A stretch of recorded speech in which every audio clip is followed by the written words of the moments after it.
To me, doing anything solo, so whether it's like going on a trip solo, going on a hike solo, you have to exercise it in order to keep it strong. To anyone who's wanting to do it, I would say it's not as scary as you actually think. Like, group tours are a great way to meet people. You're going to meet like-minded people because they've probably booked onto the trip that you have for similar reasons to yourself.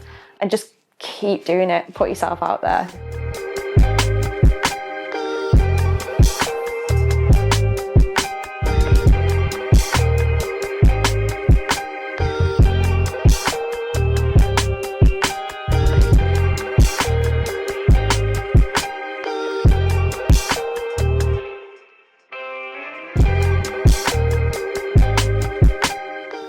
Hi, welcome back to Soul Awakenings with Madiha Sosan podcast, and today we have Mel Fielding. Hi, I'm Mel Fielding. I'm the founder of Make More Magic, which is a women's community centered around getting women together to try new things, meet new people, and make more magic in their everyday lives through a variety of creative and outdoor activities. Hi, Mel. Hi, Mads. How are you doing? I'm good. How are you? I'm good. Oh my God. Do we talk about what has been happening today? Yes. No, we don't. So basically, we're in Mercury retrograde and everything is just off today, but we still managed to get here. We are. We're both here. We tried getting this interview 2 times, but we got here in the end. 3rd time lucky. Yes. So how did we meet? We met through Krish, who I work with, and Krish is your partner. Yeah. Right? Yeah, we've known each other about 2 years now, we were saying? Yeah, 2 years. Yeah, it's crazy. It's crazy. Yeah. It feels like I've just started seeing like yesterday or something. Yeah, it's gone really quick. Yeah. We went on a couple of hikes together. So me and Krish work in school. So he's the founder of Tales to Inspire. He's my brother from another mother. He's absolutely amazing, incredible, and you are as well. Very supportive and loving. To start off with, tell me a bit about yourself. I know who you are, but our listeners don't know who you are. Yeah, so I'm Mel, as you know. I am from Bolton, so the northwest of England. I'm born and bred in the UK. I'm half Lithuanian. I don't actually think you might have known that. Wow. So my grandparents on my mum's side were from Lithuania and moved over to the UK after World War II. So I'm half Lithuanian. I've had a normal upbringing, I would say. And I've worked in the corporate world for 6.5 years in a financial consultancy role. And in the last year or so, I've set up a small business called Make More Magic, aimed at getting women outdoors and getting them to take part in creative and outdoor events centered around meeting new people, trying something new, and making more magic in their everyday lives. You've been on a few of my events, as you'll know. They're amazing. So I made the decision a few months ago to leave my corporate role and basically pursue self-employment. So now I'm in the murky waters of navigating an entirely new life, basically. Like that, I often say that, it's like when you leave something, there's that period of void. It's like, you're doing something new, but you just haven't got to the outcome yet. That's it, yeah. And because I think I'm navigating a path that effectively there's no like footprint for, there's no blueprint for it. I'm literally making it up as I go along now. So like each week now I'm like, okay, what do I want to do? So yeah, I've kind of left that part of my life behind and I'm in a new chapter, but I don't feel like I'm in the established part of it yet. So it's all, I'm basically like exploring a new version of myself, I guess. Amazing. We'll talk a bit more about Make More Magic, but let's take you back to your childhood. Okay. What was your childhood like? So I have a mum and dad, and they are still together, which I feel quite fortunate in this day and age that I can say that. I've got 2 siblings. So I've got a half brother who is my dad's son, who has never lived with me. He's 11 years older, so he's a little bit older than me, but we do get on well. He's like married with children. And then I've got my younger brother who's 2 years younger, and he was in my household growing up. So me and my younger brother are quite close in the sense that we're quite close in age. We've been brought up together. We spent a lot of time like playing, making dens, playing football in the garden, that kind of thing. So yeah, I feel like I had quite a good upbringing. I feel like I was quite like an innocent child. Like I feel like I had a good childhood and I kind of remained young-hearted for quite a while. I feel like when people were starting to go out and like go drinking in parks and stuff like that, when they were like 13, 14, I was still quite content to like be at home and like my mates would come round and like we'd like make handmade cards at the weekends, stuff like that. So it's quite a charmed childhood, really. I feel like at school I was head girl at school, so I was quite studious at school. Did well, got really good grades. I enjoy my childhood. Like I don't regret any of my childhood. I'm happy with it. That's amazing because like majority of the teenagers, like you said, do go out, like they do everything against their parents or something, or themselves. You know, like so drinking, smoking, and like, you know, this day and age we have technology, which is like where I'm seeing kids like 5-year-old with a phone. I was like, I didn't have a phone until I was 20 or something. Yeah, it's such a different way, like the next generation now are growing up. Like I think that I was speaking to a friend about it the other day about how millennials and Gen Z, the difference is like if you say take a photo, like millennials go like this, like to take a photo, whereas like Gen Z go like this to take a photo on their phone. And it makes sense, but you know, you're like, that's so weird because we didn't do that. But yeah, I feel like I'm at the age now where I'm like starting to see that I'm like a little bit older. There is a new generation below me, so like that's like some of the differences. But yeah. So like let's talk about your school life. So what was it like? Did you have a lot of friends? And also you didn't do many of the things that others do. Did you get any like negative feedback? Yeah, so I had a good school life, I would say, but in some ways, I guess you could say it was a slightly different one than most in the sense that, so when I was in reception, so that's like the first year of school, we moved house, so I moved to a different primary school. So obviously at that age, I was really young and it didn't really matter too much. But then we moved again and I started a new school in year 6. So like I had all my friends from like sort of reception or year 1 through to year 6 when I was like 10, 11, and then I moved school, and I found that really challenging. Like obviously everyone felt quite different. It felt like quite an older group, if that makes any sense. That was quite challenging. And then obviously I went to secondary school and I was at the same secondary school. So at least I knew like people when I went to secondary. But yeah, I enjoyed school. Like I said, I was quite studious. I was quite creative. So like I've always found that I've been quite good at a lot of subjects. I was quite good at like maths and English and like French, but then I was quite like creative. So I did like art and drama and like design technology and stuff like that. So I was quite good at school. And like I said, I was head girl. I was a prefect. I was head girl. In terms of friendship groups, I had quite a few friendship groups. That's the one thing I would say about my childhood. I've not really got a friend that I had when I was like 4 years old, because I feel like because I moved to primary school at 10 years old, like I didn't really carry any of them friends over to like my like later childhood, if that makes sense, or like my teenage years. So like I didn't have that. And then in high school I had like multiple different friendship groups. I feel like I was a bit of a floater. Like I kind of like merged with different groups. Yeah, I had some fallings out, as I'm sure lots of people did back then. But yeah, again, I mean, looking back, I don't think I had it too bad. Like, yeah, again, when you consider like what a lot of kids can go through at school, I feel like I was quite sheltered, and I was quite lucky that the school I was at was quite a good school at the time. So yeah, I kind of just resonate with when I moved to the UK around the age of 7. I went straight into primary school, and there was like friendships formed already. So I was always that loner, and then went to high school thinking that I'll go along with the same people. But it was the same thing because we shifted another location. And so we went from Bury to Levenshulme in Manchester. And then I ended up going to girls' school, and that was again completely different. And I was a late starter again. And so it's like merging into groups and I get that feeling. It's like it feels a bit like off. You're like, there's some things like, what do I do? You feel a bit shy to like, can I sit with you? You know, that kind of, I mean, what would you say to somebody who is in that situation right now, that they just change schools or they change jobs or whatever, and they're finding it, it's like, there's already friendships groups. Oh, it's so hard. I think especially at that age, because you're not as confident, are you, for a start? And like you do care what people think. You know, you're at school, you're going to school. I remember coming home when I did change school, and I remember coming home and like crying every night. My mum was like, "Oh my God, we've made a horrible mistake. Like she's having a terrible time." But yeah, I don't know. I feel like it's easy to say like school doesn't last forever to a child, because obviously you know that, and you like, you know, there's many years that you'll live beyond schoolhood, and it isn't the be all and end all. But at the time, it's like it is a significant chapter of your life. I guess I would just say try and look out for the people that you feel authentic with, and you feel like you can trust for a start. I feel like there's a lot of like backstabbing that goes on in schools.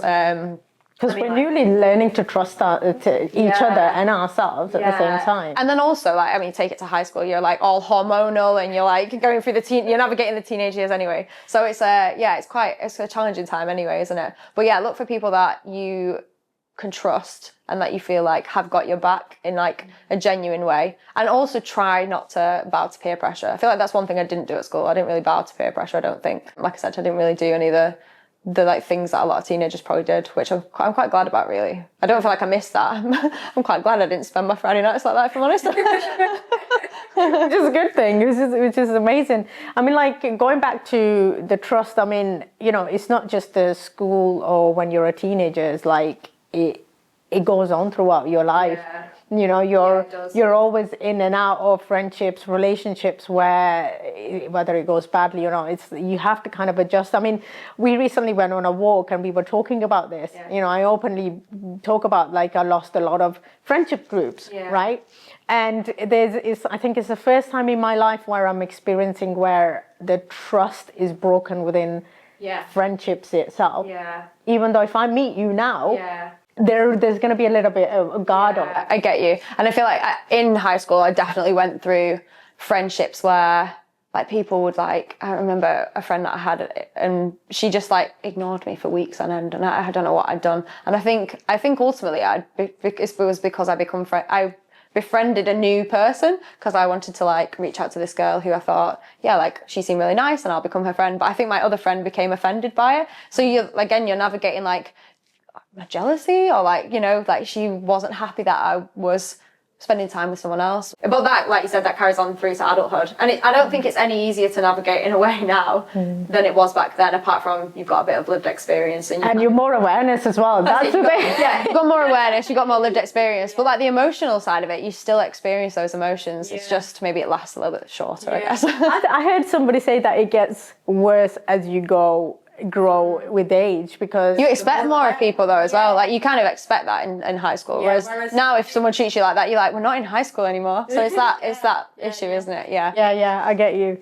So were there any, I know like your life, you just talked about your life as in, you know, you had a good life growing up. Good challenge. Were there any challenges that you faced that you had to overcome? In those years, you mean? In my childhood years? Yeah, even now.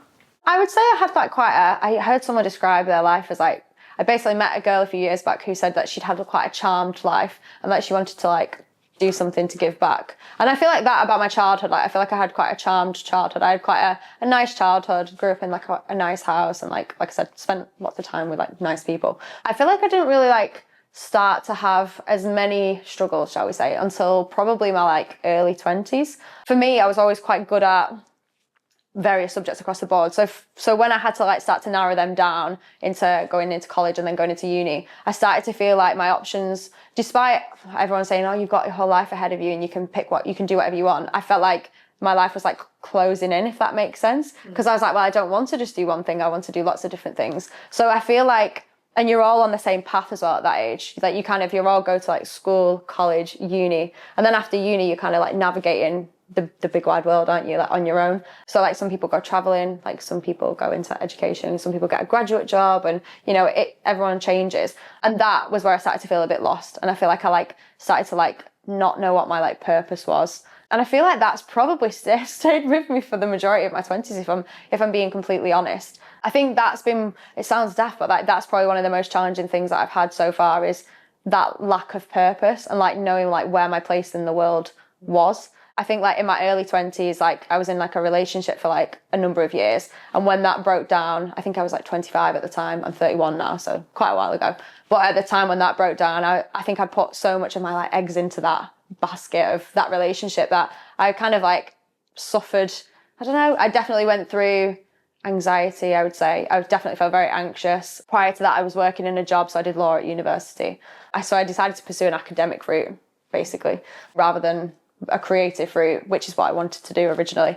And I came out of university, worked in a law firm for a while, and experienced what I can only describe as like workplace bullying. So despite, like I said, having quite a good childhood, I never really experienced like too much bullying, you know, teasing and stuff, but nothing like major. But then I experienced like a woman who was like probably like 12 years senior to me, who would give me the silent treatment. She like shoulder barged past me. She like was spreading lies about me in the workplace. Bear in mind, I'm only like early 20s at the time, and the firm that I was at was very representative of what you would imagine for a law firm. Like a lot of, all the partners were like middle-aged, white men, rich men, basically. They'd promised me like a training contract. So that was like gold dust for a law student. So I went into that role, experienced this with this woman, and we kept coming home and like was getting really upset. I'd come home and like at most days I would come home crying.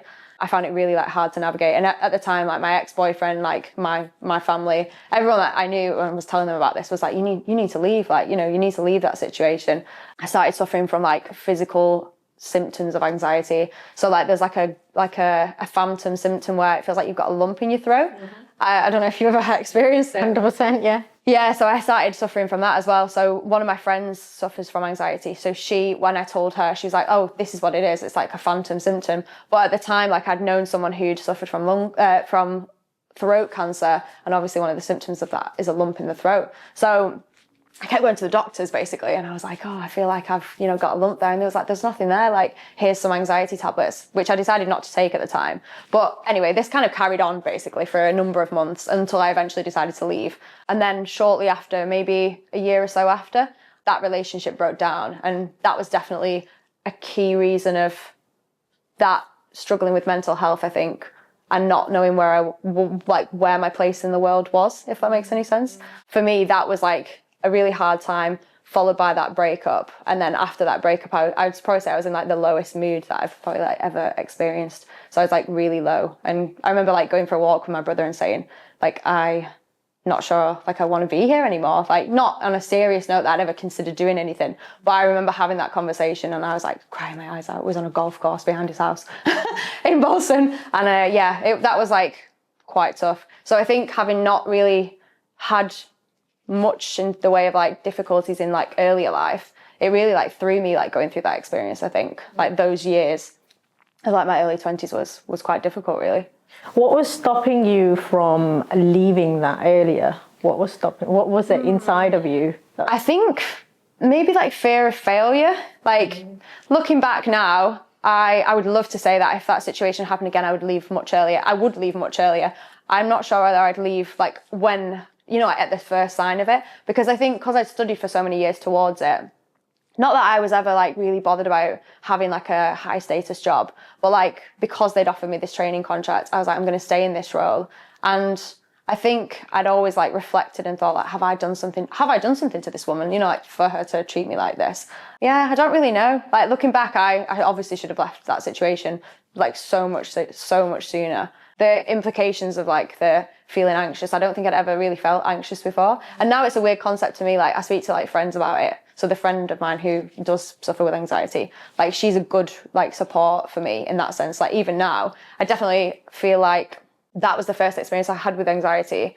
And that was like it was debilitating. But over the years, I've kind of gone in and out of that. So like most of the time I would say it's like under control, like, and I feel okay. But then sometimes like I'm like, yeah, I don't feel great. And I can tell like I get the physical symptoms of like feeling it, like you feel it here. I think if you know what anxiety feels like, you feel it here. And it's a weird thought that like some people don't experience that. Like that's crazy to me. Yeah. Yeah. It does feel like you're having a heart attack.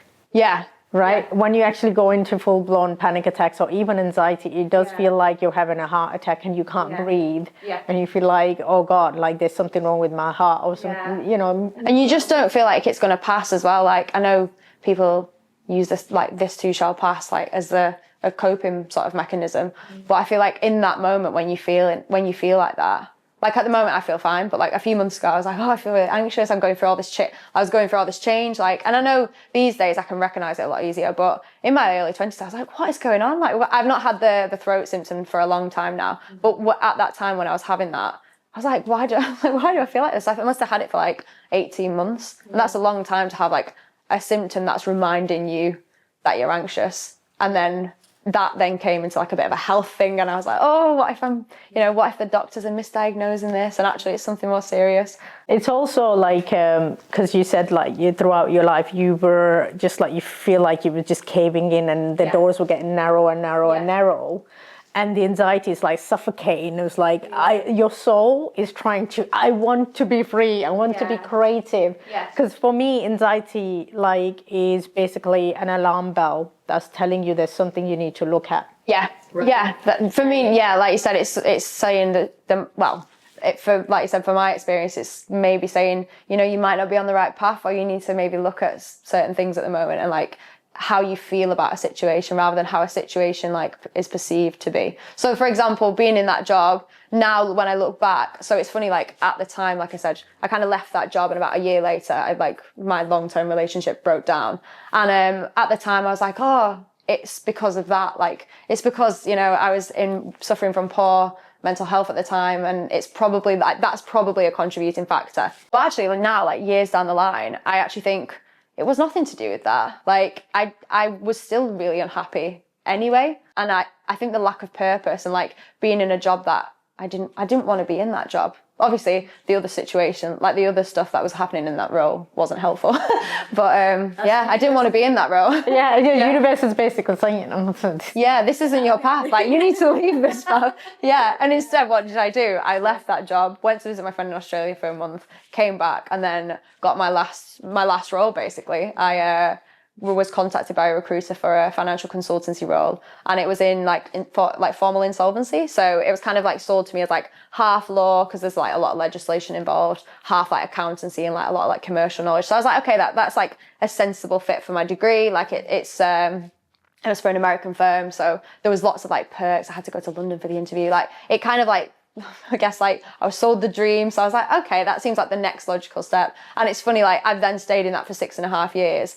And now I'm like, yeah, you were never supposed to be in that kind of a role. You were never supposed to be in that kind of a role. Like, this is what you learned like when you were like 23. But yeah. I stayed in it for 6.5 years. Not that I regret it necessarily, but yeah, it's funny, isn't it? Did you kind of just limit yourself, like, your potential was a lot higher, but you just limit yourself because there's a fear of, like you said, failure. Yeah, and it's not even necessarily like failure in the sense of like, oh, what will people think? Like my mum and dad, it's not like, oh, I'm going to fail my parents because they really want a solicitor as a daughter. Like they were always like they were like, you should leave this law firm, and they've always been supportive of like, do what, you know, it makes you happy. But I guess like I didn't know what else to do. I was like, well, I've got my degree, everyone else is getting a job, like this is what's gonna pay my bills, and like this is what I should sort of be doing now, really. You're doing because society is doing the same way as well. Yeah. Subconsciously you are doing what everybody around you is. Almost like preconditioned down. We were like, you go to school, like, yeah, you go to college, uni, then you get a well-paying job, and then you work your way up that ladder, basically.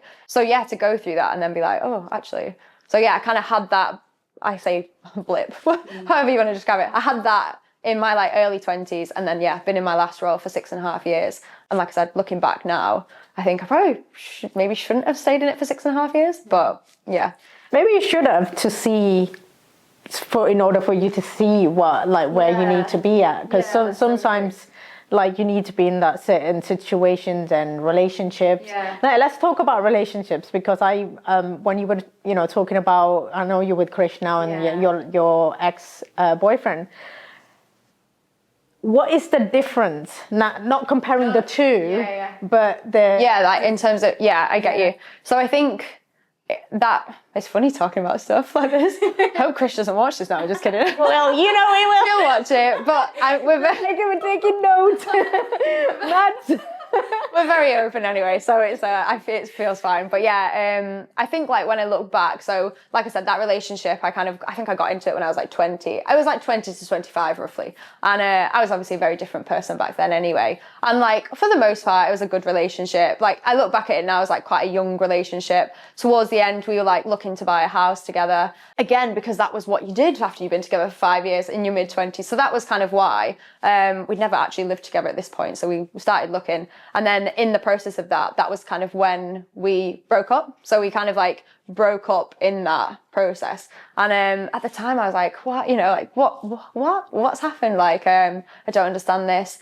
And like I said, then I definitely went through a bit of like a low mood. But I think, like I said, looking back, I don't think it was necessarily the relationship solely that I felt so low about because it had ended. I think it was just the lack of purpose, and it kind of like I think that was it. It was like the all encompassing crashing down of like, okay, well, that was the one thing I thought. Like, I'm not necessarily in like the career path that I feel like I should be on.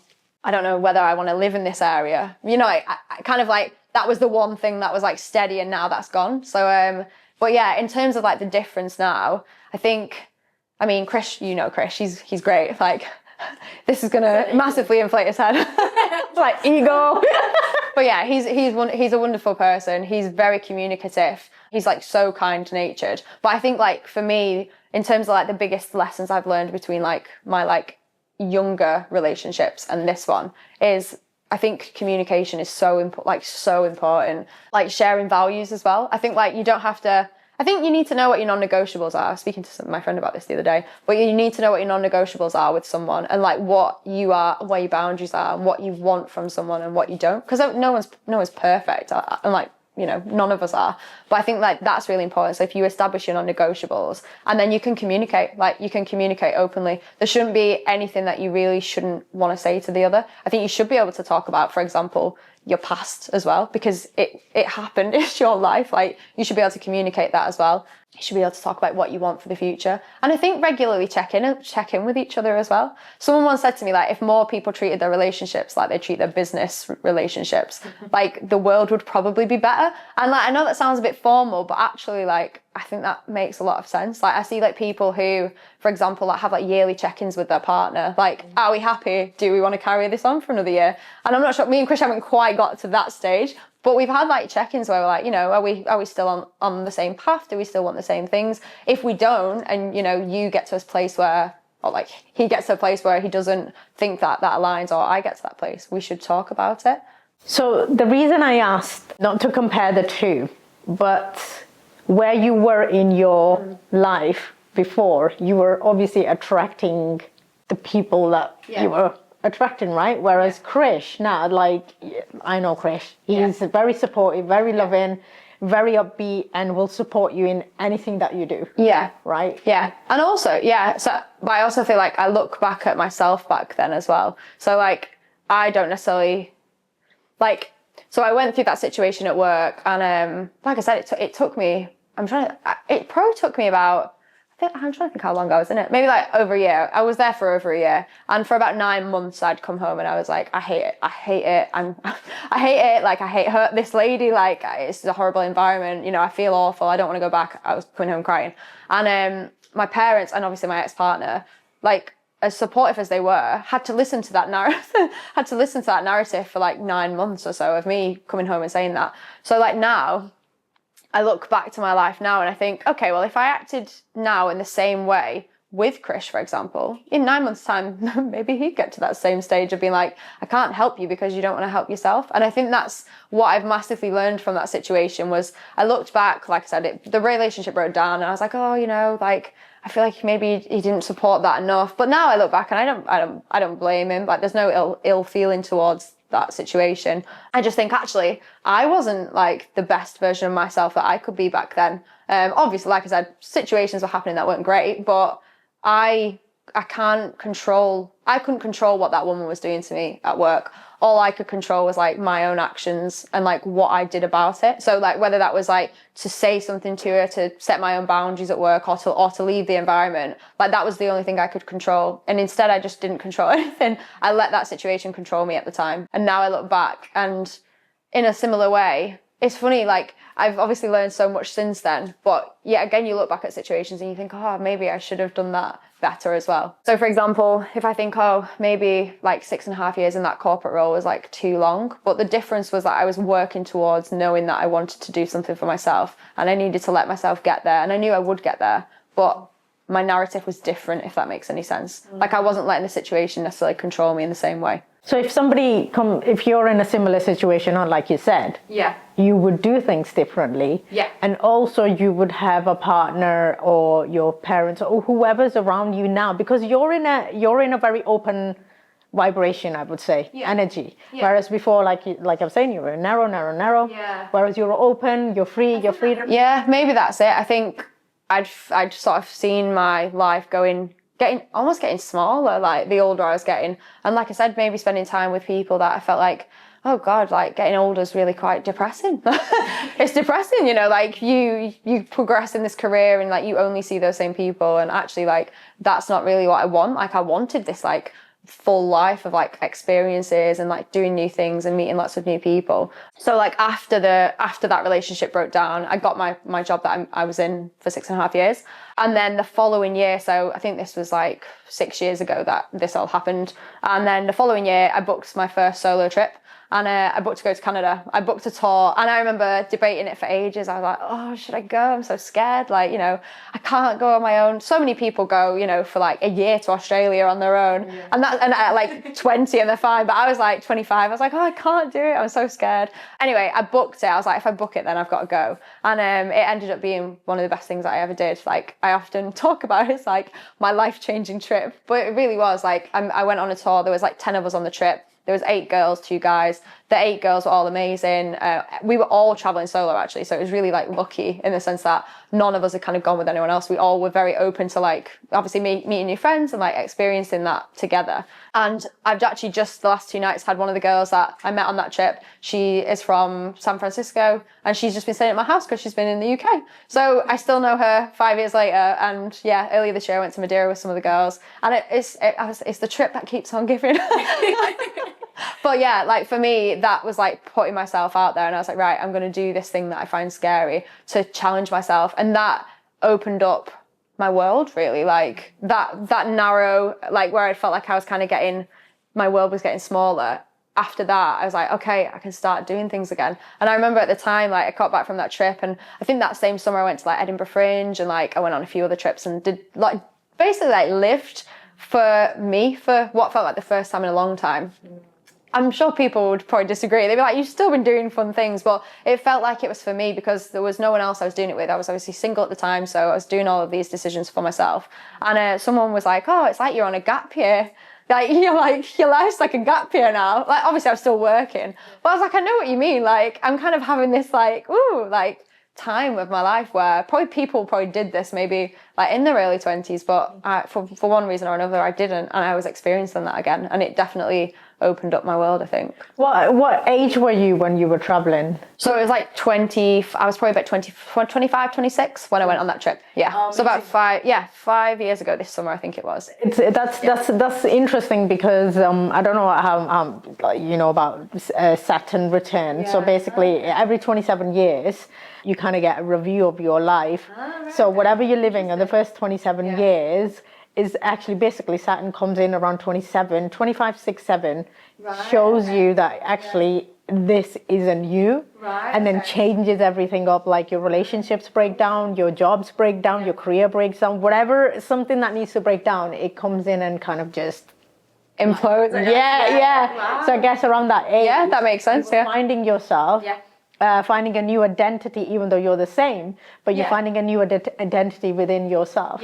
Yeah, definitely. And it's weird, isn't it? Because you kind of, as you get older and you start to change, you also carry all the versions of yourself that you've ever been. So I reckon I was like 26 when I went on that trip, and that was the summer of 2019, I think.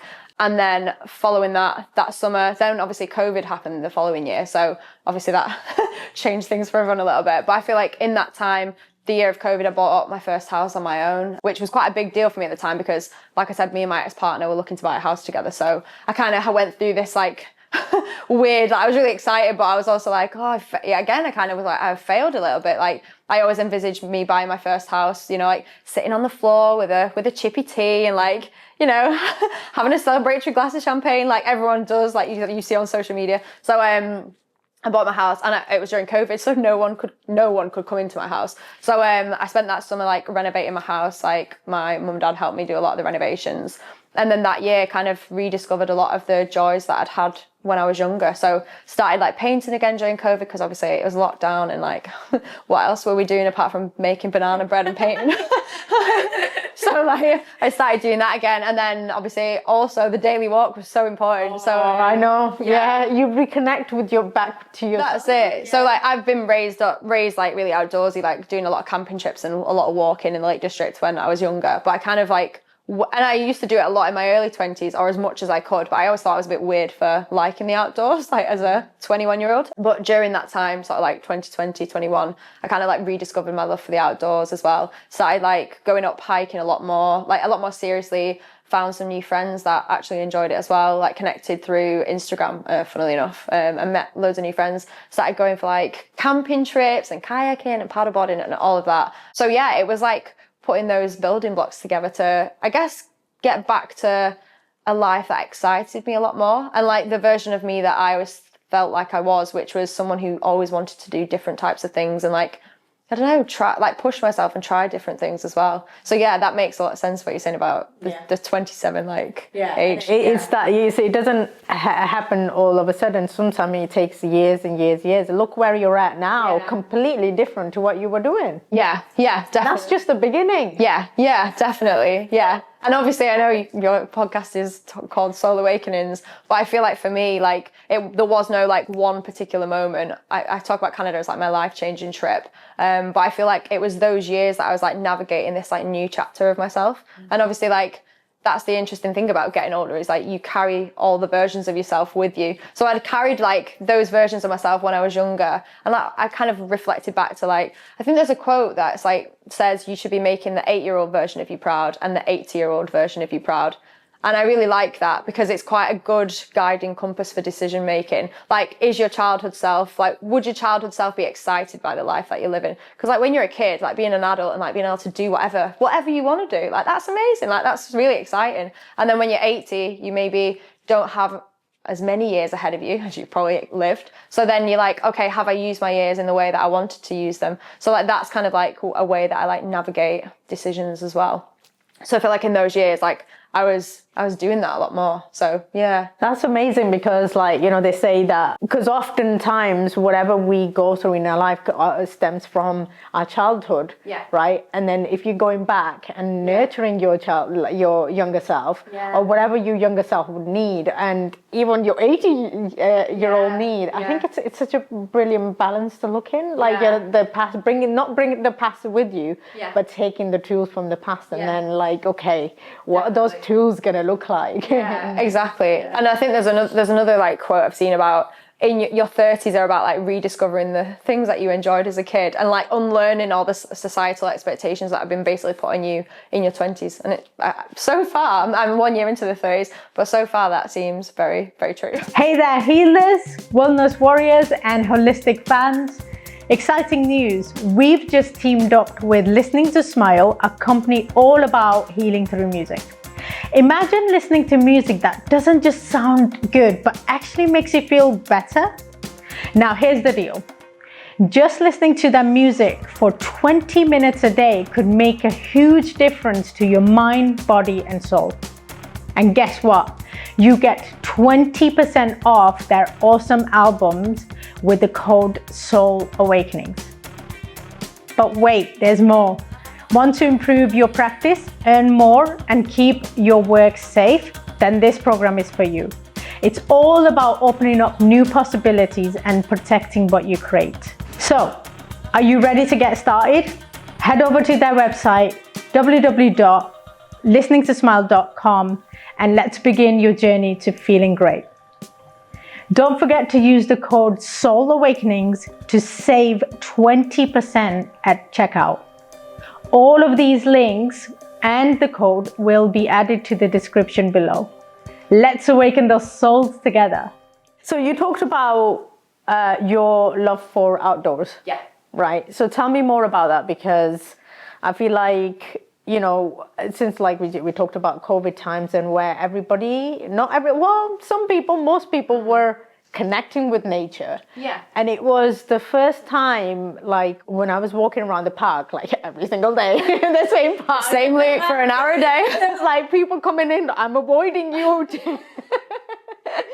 But for first 2, 3, 4 weeks, I saw so many people taking photos of the trees and the birds and the flowers. Yeah. I've never seen people so present with nature. Yeah.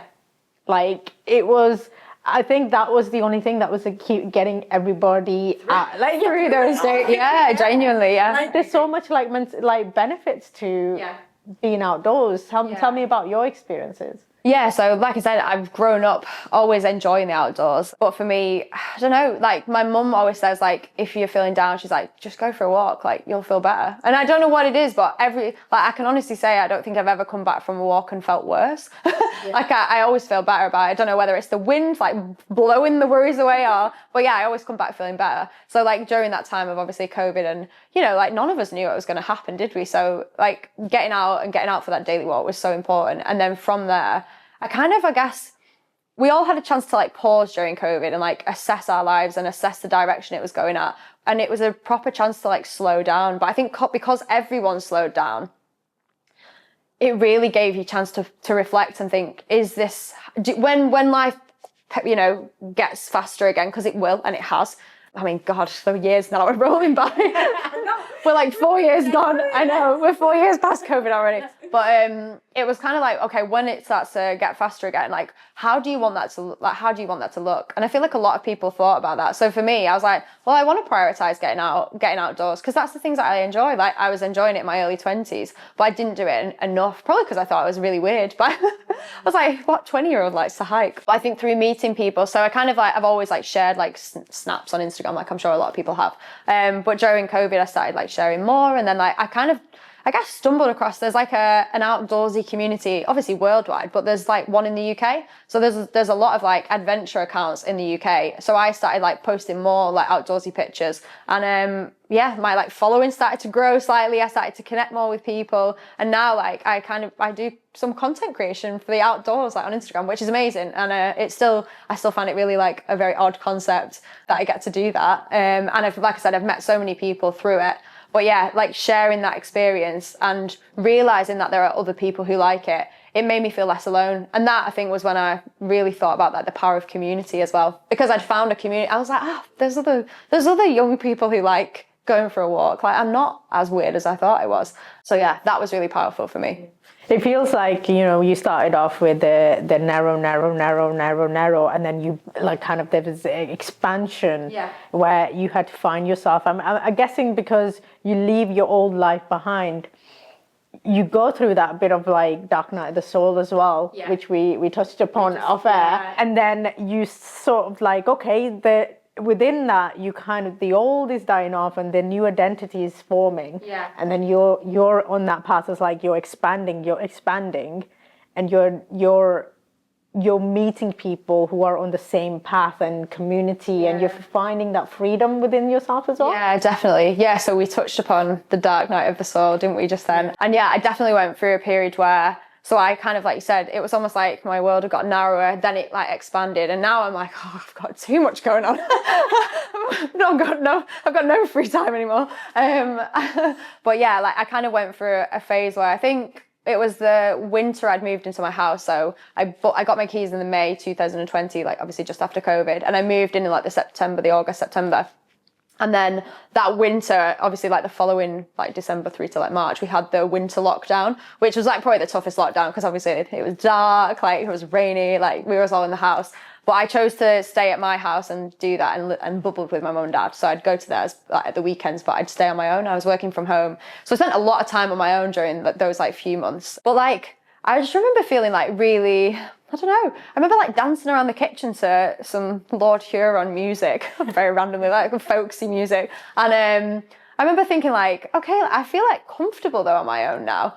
But then equally at the same time, I remember coming across the term Dark Night of the Soul, and I was like, what is this? And basically it just talks about like how isolating having a spiritual awakening can be, and how actually when you've found that new version of yourself, you can't go back. So like I'm aware now. Okay, I've woken up. I'm aware. I can't go back to how I was before. And like it felt like it was quite isolating, because not everyone obviously had gone through that. It was just me. But to everyone else, like I was still exactly the same person. But then suddenly like I was thinking differently. Like everything I was thinking about was like different. Like my priorities changed. I started to think, well, like, is this the kind of job that I want to be doing? Like, do I envisage my life sat at a desk for the rest of my life? So yeah, it was quite a weird time, really. At the same time as like being comfortable alone, but also feeling like, okay, I hadn't at that time, I was still single at the time. I think I'd met Krish, but we weren't together. We kind of like got together in 2021 in like the sort of spring, summer. So yeah, it was quite an interesting time really. But now again, looking back, I think it was a necessary part of this journey overall. So normally with the Dark Night Soul, that is the case. So when you were going through it, and it's quite funny because when you're going through it and you end up researching on it. Yep. Which is what you were doing. I came across the term and then researched it and was like, oh, this is a thing. Like, this is okay. Like, this is okay. Like, this is normal. But it still feels isolating, doesn't it? Yeah. And I don't feel like I've really spoken to many people in the sense of like talking about that specific thing. I've kind of said, oh, isn't it a bit isolating when you grow up and like you like drift from like some of your friends but like I was researching that term because I was like, this is what it is. Like, this is what it is. This is basically your soul saying, this is what it is. And this, there's a term that I use that at that point, like you said, everything is normal. Everything on the outside is great. I'm still the same, but inside of me, I feel like there's been a stripping naked. Like, this is what it feels like. You've been stripped out of your old identity. Yeah. Right? Yeah. And that's what you felt. Now, we didn't talk about the benefits to outdoors. Yeah. So obviously it's really, I think COVID helped so many people discover the outdoors, discover nature. It's really interesting. I'd love to like look back at how nature and like the connection between like nature and better mental health was like discussed pre-COVID, but I think genuinely it probably wasn't discussed pre-COVID. I think since then it's spoken about a lot more. Obviously we all know that getting out helps, like it does help. There's like so much research. I've heard like now that doctors are prescribing the outdoors for like anxiety and depression, as in like go for a walk, which feels weird, but as in like that it's a prescription. Yeah, there's so many benefits. I've since COVID like, and obviously rediscovering my love for the outdoors, I've started like cold water dipping, like wild swimming, whatever term you want to use. And it was not something I'd ever thought I would be doing. I never ever thought like in February or December I would be getting into a freezing cold lake. Like if you told me 5 years ago that that's what I'd be doing, I'd be like, what? Like why would I be doing that? But now even this week, like I've been with my friend who's been visiting, we went up to the Lake District, we went in a waterfall, it was absolutely Baltic. But again, the mental health benefits of it helps like your circulation, it reduces inflammation, it's like really good for you. And I feel like more people are discovering that now. But it does feel weird in the sense that it feels like the outdoors has become like trendy. And I don't know whether it's like a bit of a buzzword now that people use, like, oh, I'm into the outdoors. And yeah, it's amazing that more people are getting outside, but I guess with that, I hope that there's more education in terms of like teaching the next generation how to respect the outdoors and how to respect national parks as well. Obviously, a lot of these places in the national parks in the UK,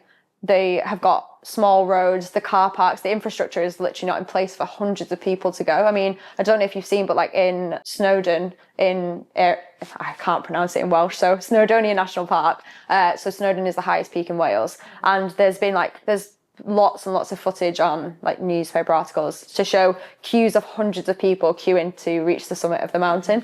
Now that's obviously like a very popular mountain, but it does make you wonder, like lots of people are then parking irresponsibly like on the roadsides. And yeah, I just hope that with this increase in sort of popularity, it seems weird to even say that because everyone should be able to get outside, but I just hope that people are doing so respectfully and like adhering to like leaving no trace and taking their litter home with them. I think it's important that we protect our national parks as well. Yeah, 100%, because obviously like if we throw in stuff away, it doesn't really look good. And also like I went up Snowdon before lockdown, and there weren't a lot of people. There were a lot of people, not a lot of people, but like you said, I read that as well, that people are queuing up. So if you're going up now, just be mindful.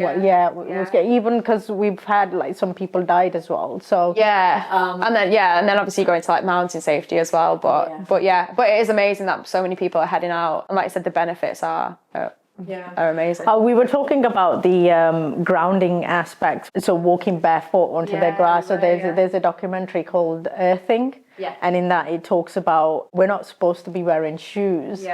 Like you said that when you go out for a walk, you always feel better. It's because those electrons are natural electrons. So it's how we're supposed to be, but our shoes block that.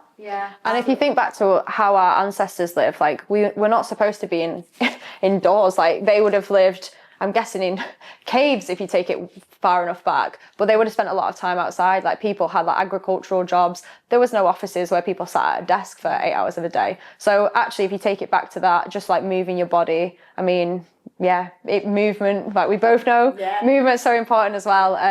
But yeah, like there's so many reasons to get outside. Yeah. So you said you've been to Canada and other places. Yeah.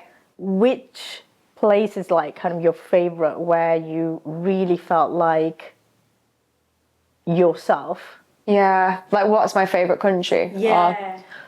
I think that's the difference between like sort of my like early travel in my early 20s versus now. Is like now, like back then I would probably book onto like city breaks, and I'm like, oh, I'm gonna tick Germany off the list. I'm gonna go to Berlin for a week and I'm gonna tick Germany off the list. Whereas like now I don't view travel like that. I would happily visit less countries, but I'd like to like really experience the countries that I go to. And obviously we've got a finite amount of time and money to do that. So yeah, for me, I'm more interested in seeing natural locations like national parks rather than towns and cities these days. Not to say I wouldn't go to any, but yeah, in Canada I did a trip through the Rocky Mountains, which was amazing. Like some of the best scenery I've ever seen. Me and Krish went to Nepal 2 years ago and tried to get to Everest Base Camp, but we couldn't because of the weather. But we still had an amazing time, like witnessing how the Sherpas live over there. They are absolutely phenomenal. Like the weight that they can carry, they're wearing sliders, like you're at high altitude. Like it's really, like it's not a healthy environment because you're at high altitude, so your body's working really hard. And like the tea houses that you stay in, like they're heated in like the main room, but not in the bedroom. So it's quite like damp as well. Like your clothes end up quite damp, you're tired. But that was like an amazing experience to go to. We went to Norway last year, like for my 30th, which was amazing. We saw the Northern Lights on the last day of my 20s. So yeah, it's really hard. I feel like Krish will tell you that if basically any trip I go on, I'm like, this is my favourite place. Everywhere I go, yeah, literally everywhere I go, I'm like, this is my favourite. This is it though. And he's like, Mel, you say that about everyone. I'm like, this is it. So yeah, it's really hard to know. It's a combination of everything. It's a combination. Yeah, it's a combination. But I think obviously I love to see like I love to see like landscapes. I really enjoy like witnessing the culture in a different country. So we went to India in December, and that was, I'd say, the most my favorite trip. But that was like the most I would say one of the most, probably the most culturally different place I've ever been to. And it was, I mean, what an effect it had. Like it was a country that I wanted to go to at some point, but it wasn't as high up on my list, I guess, probably because I'm prioritizing mountains at the moment. Not that India doesn't have them, but we were mainly traveling to like cities as part of like a wider trip with some of Krish's family as well. But yeah, it was amazing. I learned a lot from that trip. Yeah. You always learn something like you don't know, and culturally speaking, India and that part of the world will definitely be. Yeah, I was like, whoa. It's an attack on all your senses, but it's hard to integrate that because it is like, you know, even from that part of the world coming in this, because it's completely different, culture. And I think that's it. I think like these days I like to like experience like I said, the culture, the people, and I just think we're very, very privileged that we get to travel. Like, amazing. So, what would you say to someone who is starting to travel solo and is kind of afraid? Yeah, so I've done a couple of solo trips. I'm not going to sit here and say I'm the biggest solo traveler in the world. Like there are definitely people who've done a lot more solo travel than me.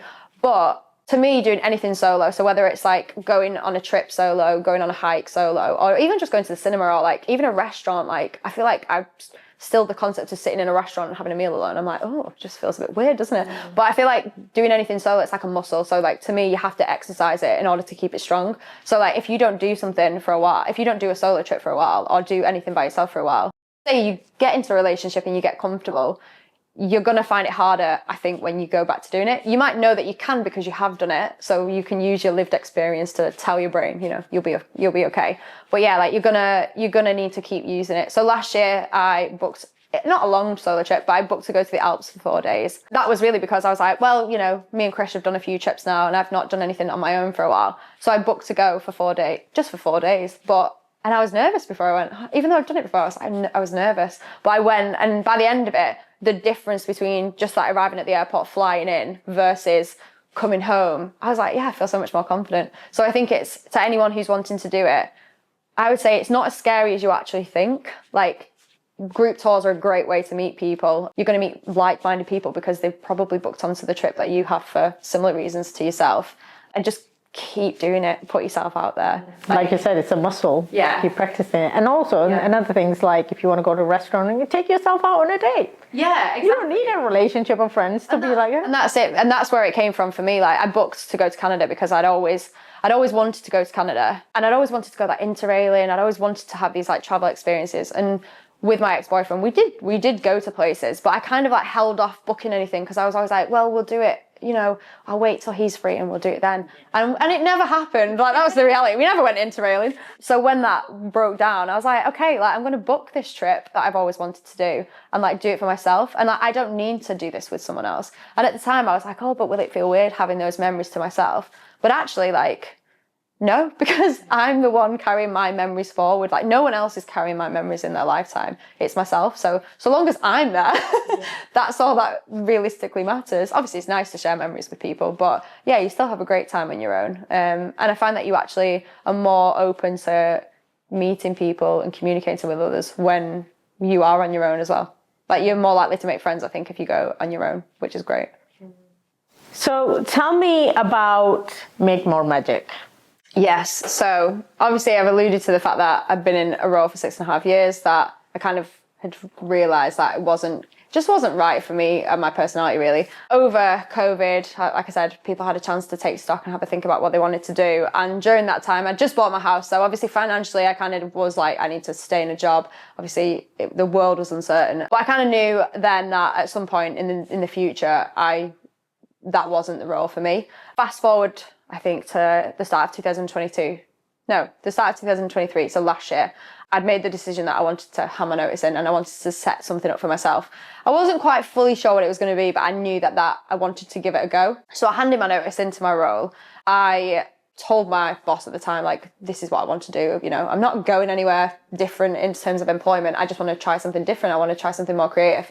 And she spoke to HR, and they asked if I would consider transitioning down to part-time while I kind of got it up and running. So that's what I did. So last year I worked 3 days a week. So I worked Tuesday, Wednesday, Thursday, and then Monday and Friday I kind of spent trying to Make More Magic off the ground. So I had the idea, I think a few years ago really. I wanted to set up a women's community, basically doing outdoor and creative events. Now, obviously I've touched on the fact that I really love the outdoors. So I guess, because you could ask, why did I not just set up a walking group, or, you know, why did I add the creative element onto it?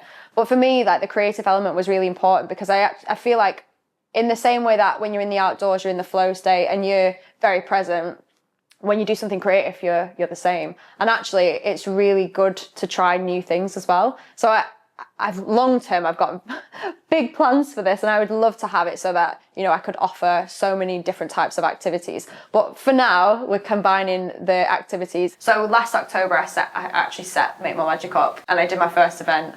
So each one is themed with the magic of. So I've done a few different ones. You came to my women's event recently, so I did the magic of women for International Women's Day. And the format of the day is really that we usually do some form of outdoor activity, and then we do some form of creative activity. So the one that you came to recently, we went for a walk, and then we made boob pots for International Women's Day. That was awesome. I was like, just making it, just putting it in.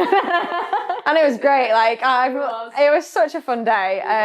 So yeah, I've done like a few different ones. I've done like a fire themed event. I've done a stargazing weekend event that I did in February. I've done like an autumn themed event. I think my next one, I'm doing a spring themed weekend event in a couple of weekends time. So yeah, like, at the moment, my plan is to like grow the community. I've just launched my website, which I've built myself, which I'm really happy about. But yeah, the idea really is to get women together to meet new people and try new things. And really, I guess it came from when I was 25, 26, you know, rediscovering, kind of coming out of this like closed in section of my life, and, you know, wanting to try new things and meet new people. I didn't know where to go to do that. Like, it was quite overwhelming. There's lots of amazing groups out there these days, but for one, it's either finding out about them, or two, they might not be in your location. And obviously three, there's always room for like lots more as well. So I wanted to set something up for my 25-year-old self, like, that was what I wanted to do. So I set it up last year. Like I said, we've done various events since then. And the idea, the name Make More Magic, I toyed with lots of different names, as I'm sure anyone who wants to set up a business sits there with a pen and paper, writing down buzzwords, thinking, right, what should we go with here? I bought a different domain as well previously. Yeah, I was trying to think about the buzzword. And because I wanted to have an outdoor and a creative element, I was like, well, they can't be like outdoor, because it's not just about the outdoors. And I was thinking, like, what do I want to like instill in these women that come to these events? And I've always been a very like whimsical person. I love Harry Potter. Was gutted I didn't get my letter to Hogwarts when I was 11. So I was like, magic, like that was the buzzword that I kept coming back to. So I said like to Krish, I was like, what about Make More Magic? Like, you know, I love the fact that it's a triple M. I love the fact that it's like a slogan as well as like a knit, like, you know, the business name. I was like, what about that? I was like, you know, like people making more magic in their everyday lives. Like, so yeah, like that was the buzzword that I stuck with. And yeah, that was the name that I chose in the end. So yeah, the aim is for women to experience more magic in their everyday lives and help them hopefully find that along the way. I've been to some of your most of them, because I was signed up for most of them. I was like, who's coming on me? And they are amazing, because I was just thinking like, well, you know, like I didn't know full extent to your story. Yeah. So it's like, again, the narrow expansion, you found a community, now you're creating a community. Yeah. Can you see that amazing, incredible growth there? Yeah, and it's weird, isn't it? Like I had the idea like I wanted to do something, getting people together back in, I want to say that was like 2022. It might have even been 2021. I made a note on my phone and like I looked back and, you know, obviously they're time stamped. And I was like, God, that was years ago. I remember going to my parents and saying, I really want to do something where I can get like different people together and like almost like point them in the direction of doing that activity or doing that activity. And that at the time was what I wanted to do. Have like a platform where I kind of like directed people to different things. But then that's kind of like I said, changed shape and evolved. And in the end, I was like, no, I really want to like be involved in this community myself, because I've seen firsthand how important it is to have a community and how much better you feel when you've found people who, I don't know, align to you. But yeah, almost a similar path. That's it. Yeah. So like obviously the events, like you said, you've been to quite a few of them now, but the girls that have been along have been amazing girls. Like I love the fact that they're open to trying different things. And I think as I try and expand it and grow it, that's the people that I'm looking for, really. Like I know it's not going to be for everyone. There's lots of people who might be like, I just want to go on a group hike. That's fine. There's lots of group hikes to choose and go on. But ultimately, I really want to focus on the women that do want to expand their lives and they want to try lots of different things. I'm not saying which direction it's going to go, but that's like what I want to do, is like find those people who are willing to try new things and like make their lives bigger, basically. So as part of it, I also want to set up an online shop. I really want to sell like prints, camping mugs, all that kind of stuff. Not necessarily merch, but like some stuff. I really want to do like magic gift boxes. So that's coming at some point this year. I'm going to get one. It's coming. I might give you one. Freebie.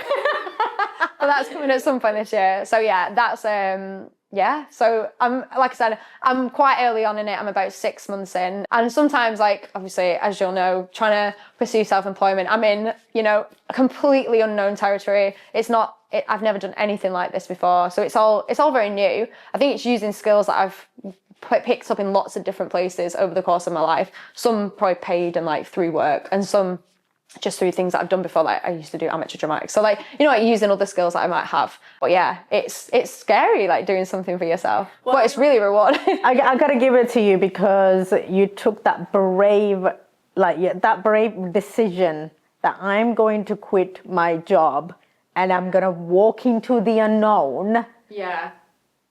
Not many people do that. Yeah, so I went from last year I was part-time. I was doing the 3 days a week, and I kind of got to the end of the year and I figured that ultimately the role that I was in just wasn't really a part-time role. It was a very it was a very career heavy corporate role, and as much as, you know, I tried to make that work, the reality was that I couldn't give my all to that 3 days and give my all to this like side hustle that I really wanted to pursue full time. Like I'd made that decision a year ago that I wanted to do it. So as much as it was like a half and half compromise to kind of like half try it out, but, you know, still get some money from my job to pay the bills. But actually I was like, it's not worth it. I'm not going to get anywhere like this. I'm just kind of giving half to this and half to this. So In the new year, I went in and handed my notice in times 2.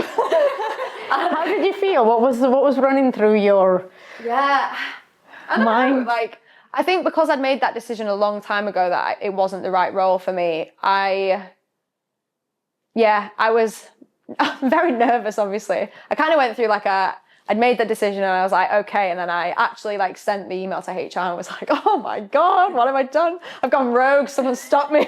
I've just quit my job. But so yeah, I came home like, oh God. And then the month of my notice period, I was very like, oh God, I haven't made the right decision here. Mainly because of the financial part of it. Obviously, I own a house, I have a mortgage, I have bills to pay. I've got some savings that I can fall back on. You know, Krish was like, don't panic and go and get another part-time job. Go give yourself a bit of time first. So that's my plan, is to sort of lean into it and just try to relax into it and just push it now and see what happens. Like, I kind of have ideas of how I want to grow it, but ultimately it'll be driven in the way that hopefully the community want it to grow. Hopefully, if people come back and want to come to more events. But yeah, it's interesting to see. I'm just as excited to see how it grows, to be honest. I mean, like that's the thing. It's if you can get comfortable with the unknown, then you will navigate through it much faster, because you know that you're not going to have the answer right now. And the answer will come, and it won't come like in a big batch. It will come in little like nugget here, nugget there, then ding, ding, and then that's how you kind of start connecting the dots. Yeah. And then you're like, I was like, oh my God! Before you know it, a year ago I started this. Now I'm here. Yeah, definitely. Right. And I think going back to that part where I guess, if you want to say life imploded, but like I said, when I was mid-20s and I had left that job, I'd gone through that breakup, and I just felt a bit like lost, and I was like, oh my God. And I felt really overwhelmed when I thought about my future. So funny looking back. I was like 25. I was like, oh, that's it now. I'm done. Obviously I have my whole life ahead of me. But at the time I remember thinking like, right, I'm just going to take it one day at a time now. Like I'm in a really low mood, like place in my life. I'm going to take it one day at a time. If I can get through this day, then I'm okay. And then it started being like, okay, I'm just going to get through this week. Then I'd be like, right, okay, I'm going to make plans for like the next month. And like slowly then I started making plans for the future. But even now, like I don't think 5 years, I hate the whole 5-year plan. I don't mind having a rough idea of like where you want to go, but I hate the whole, especially like in the job interview, like where do you see yourself in 5 years? So similarly now, I've left the job. I have no idea what's going to happen. But now I'm like, okay, let's take it like a week at a time. Let's just take it a week at a time. That's perfect. I'm 2.5 months in. I've not had to apply for a job so far. So, woo! I've not defaulted on my mortgage yet. So, yeah, that's how I'm taking it right now. It's like just going week by week, month by month. Okay, let's see how long I can do it. And I've spoken to a few other self-employed people who've made the same decision of, I'm going to see how I get on. And then if I need to get a job, I will. And now they're like, oh, that was 7 years ago and I'm still doing it. So I'm taking inspiration from those people as well. The thing is, you are qualified.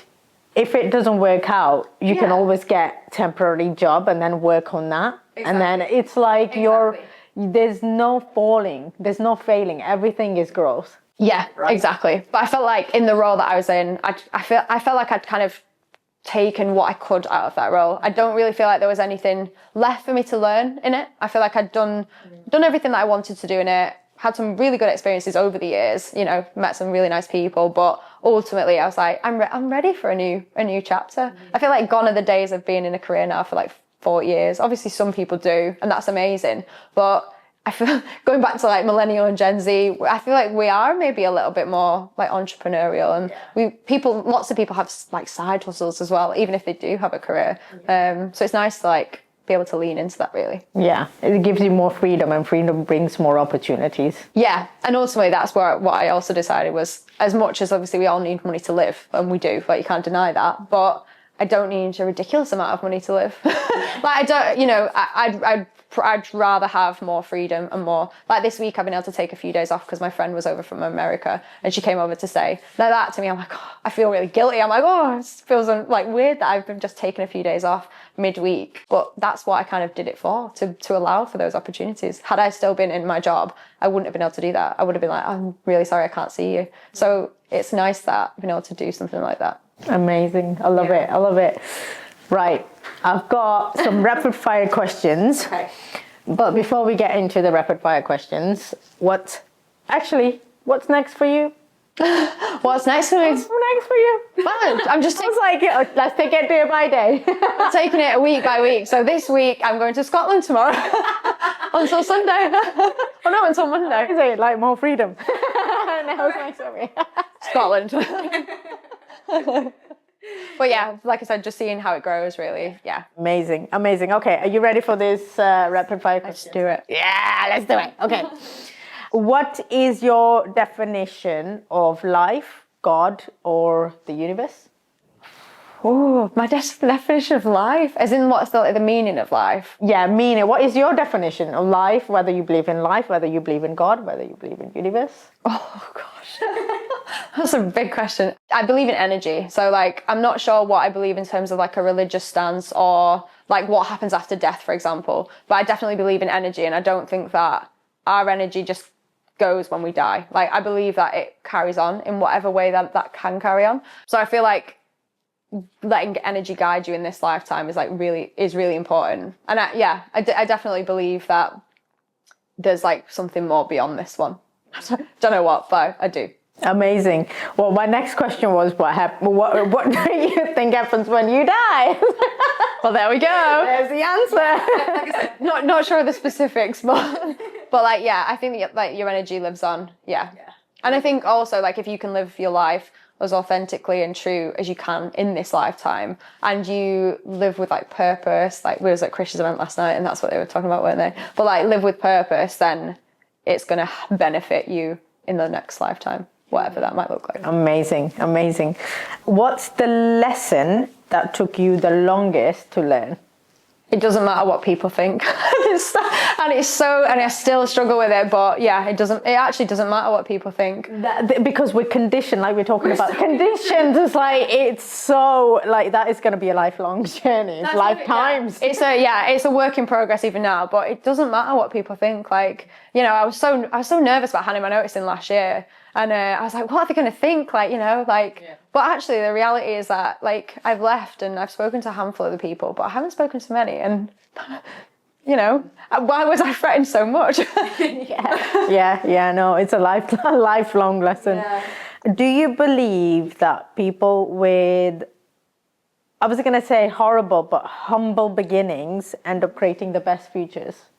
I'm not sure like I could say like necessarily the best futures. I reckon like if you come from humble beginnings, you're probably more resilient by nature because you've probably gone through some hardship. You're probably more grateful by nature as well because you've come from not much. So like I had a good upbringing, but I wouldn't say we came from a particularly like wealthy childhood. We didn't go abroad loads, for example. So I feel like whenever I travel, even now, I'm still like, wow, this is so cool. Again, obviously, the more you do something, the more you become like used to it. But yeah, I think people from humble beginnings I think people...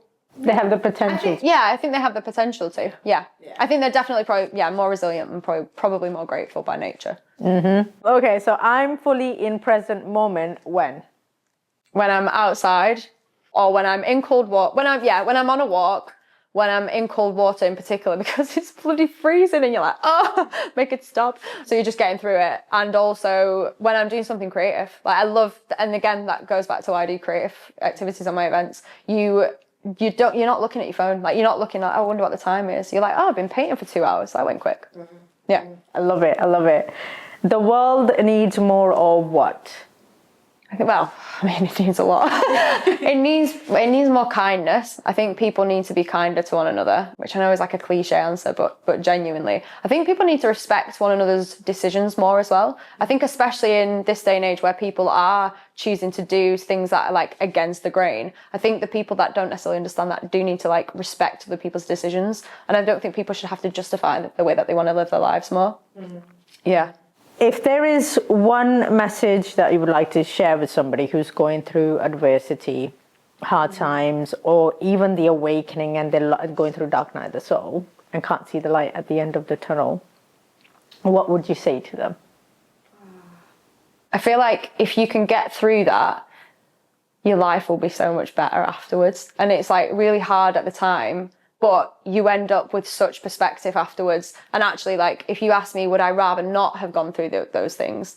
Like, would I rather not have like suffered with those anxious, I was going to say tendencies with anxiety. Still feel awkward even saying that. But like, would I rather not have had that or not have had the dark night of the soul? Like, no. Like, I'm glad that I had it. Like, it's made me more appreciative of my life. And like, I look, like you said, it's amazing now that I can look back and be like, wow, like those things happened like 5 years ago now, or like 3 years ago. And look where I'm at now. And like, it makes me excited to see where I'll be at in 5 years, because I obviously don't know, because I don't have a 5-year plan. Amazing. I love it.